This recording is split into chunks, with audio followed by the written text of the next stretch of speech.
So, I think as humans, we're natural learners. I think we're born as learners. And in most school mission statements, you'll hear something to the effect of wanting to create lifelong learners.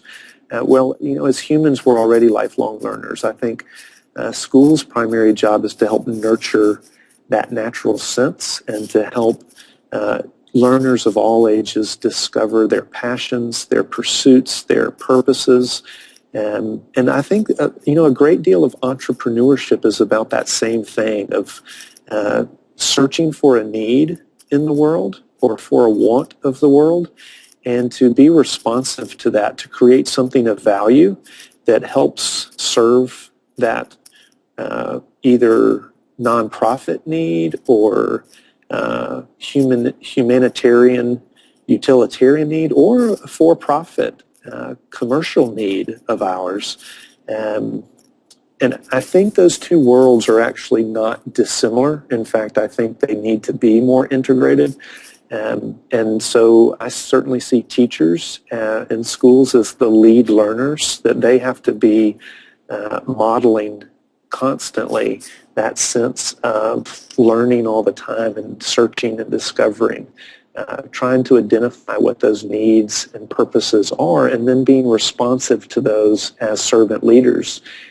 So learner-preneur is, I think, that mashup of those two terms, which is really what a learner is. An entrepreneur, and an entrepreneur is a learner. So, it's just a crafty way of making that a little bit more explicit.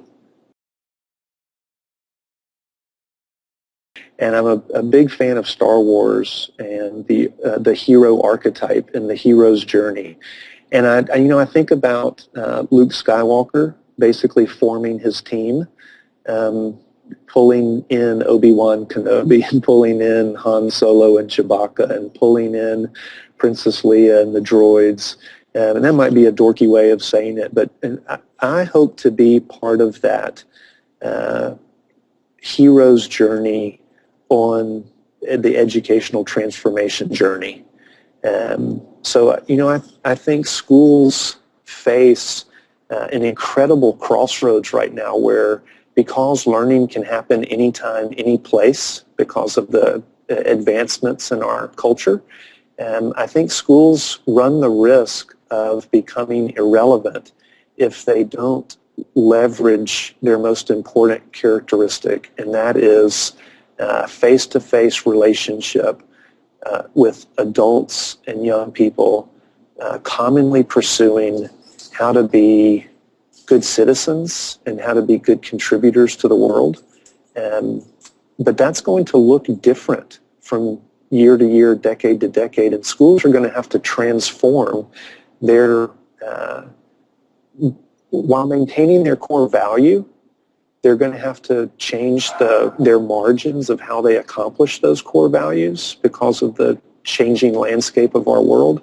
And I would really like to be a part of that transformation. And I think partly because, maybe largely because I have an 8-year-old and a 5-year-old, I would like for that transformation to become more dynamic, more flexible, more adaptable, accelerated, and agile. And that's why I've moved to Unboundary, is because I watched them work with hugely complex organizations and help speed up and amplify and make more deep and lasting change possible. And I think education needs that. And I see Education 3.0 as really the mashup of, and Unboundary does too, of the corporate pursuits, the educational pursuits, and social entrepreneurship or social innovation. And so, I think that learning is what happens from the time we're born to the time we die, and school is a part of that. So I really believe in education with a capital E, and I think school is a part of that equation. Social innovation is a part of that equation. When people go into corporate life, the learning that happens in our jobs is a part of that. And if we can connect all those threads and make the transformation that we need in learning for schooling more agile and more accelerated, then I will feel in 5 or 10 years that I've helped be a part of the solution finding and not just a I don't want to be a grumpy complainer about the issue. I want to help be part of the solution.